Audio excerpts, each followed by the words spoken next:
আসসালামু আলাইকুম রহমতুল্লাহ।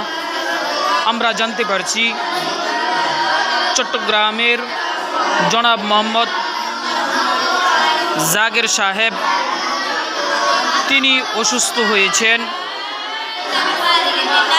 আমরা তার জন্য তার সুস্থতা কামনায় ছাত্রদেরকে নিয়ে তেলাওয়াতে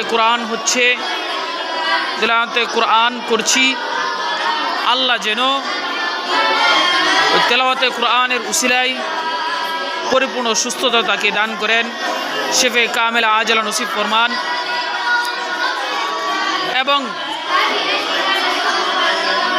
সারা বাংলাদেশে ওনার যে দান খয়রাত তিনি করিতেছেন, আল্লাহ তাআলা যেন তার ও দান খয়রাতগুলোকে আল্লাহ তাআলা যেন কবুল করেন এবং তার এই দানের ধারাবাহিকতা যেন অব্যাহত রাখেন। সাথে সাথে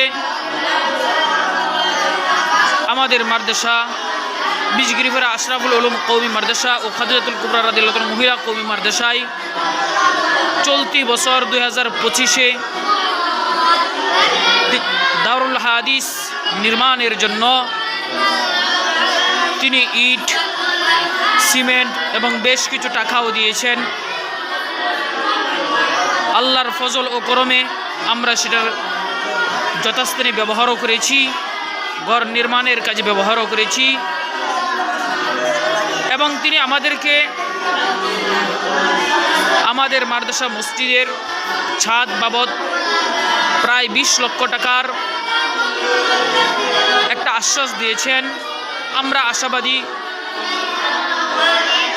তিনি আমাদের মসজিদের ছাদ কমপ্লিট করবেন।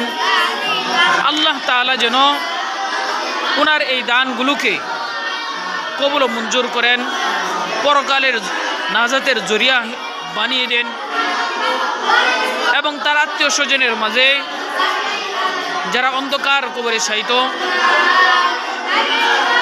তাদেরকেও ক্ষমা করে জান্নাতের উচ্চ মাকাম জান্নাতুল ফেরদাউস নসিব করেন।